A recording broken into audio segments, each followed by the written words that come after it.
अब अब जैसे मान लीजिए यही हम श्री शेठ जी के दृष्टांत से लेते हैं कि जब कभी भी सैद्धांतिक हत्याएं होती हैं समाज में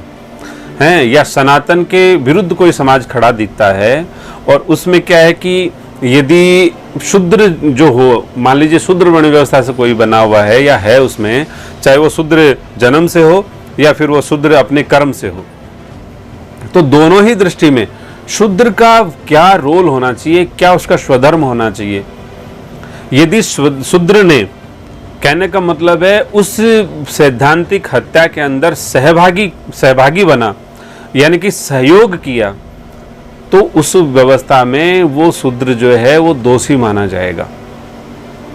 शूद्र को ये राइट है कि वो उसका विरोध करे, उसका सहभागी ना बने हैं। यदि हम अपने आप को शूद्र समझते हैं, यदि शूद्र हैं, कैसे भी हो, जैसा भी हो, मुझे जानकारी नहीं है, जैसा भी कोई पूछेगा तो बता दूंगा, लेकिन यदि कोई शूद्र जन्म से मानता हो या कर्म से मानता हो, तो शूद्र का ये बहुत मॉरल ड्यूटी बनती है, ये उसका स्वधर्म है कि हमारे समाज की सैद्धांतिक हत्याओं में वो सहभागी ना बने।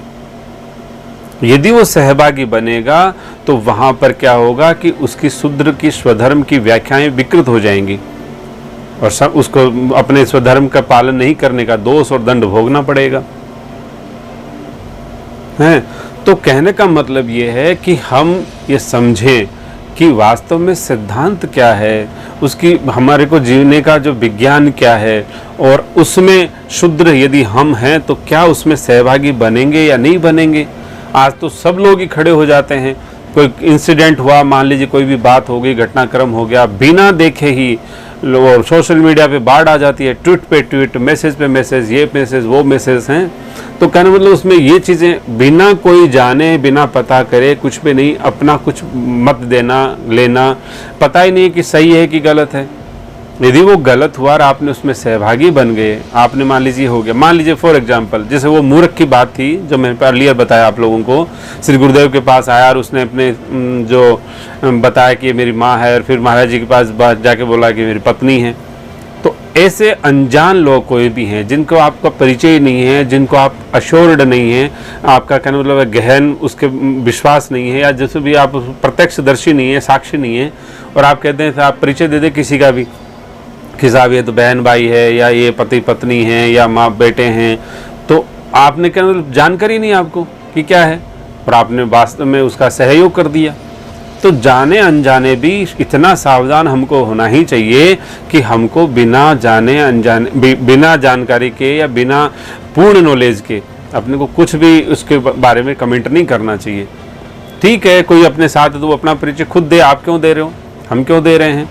कोई सिद्धांत है तो उसकी व्याख्या ब्राह्मण खुद करे, हम क्यों कर रहे हैं। ठीक है, हमें विवेक है, ईश्वर ने हमको विवेक दिया है, उर प्रेरक रघुवीर गोसाई वो हमारे वास्तव में गुरु हैं, हमारे साथ सदा रहते ही हैं। यदि हमारे विवेक में वो बात नहीं घुसी, यदि हमारे विवेक सम्मत वो नहीं लगी, हमें यदि वो व्यवहारिक या नहीं लगी, तो हम उसमें जिज्ञासा कर सकते हैं कि साहब इसमें ऐसा है, मुझे थोड़ा समझ नहीं आ रहा, ये नहीं आ रहा, कुछ दृष्टांत दीजिए, क्लियरिटी दीजिए। तो इस तरह से शूद्र अपना कहना मतलब है जानकारी ले पूरी कि भाई ठीक क्या है, वे ठीक क्या है, और बिना यदि जानकारी है भी नहीं तो कम से कम ऐसा सहयोग ना करें, क्योंकि सहयोग करने से शूद्र दोषी माना जाएगा। शूद्र का इतना ही काम है कि वो विरोध करे या कम से कम सहयोग नहीं करे उस बात में, इसी से उसकी दोष मुक्ति हो जाती है।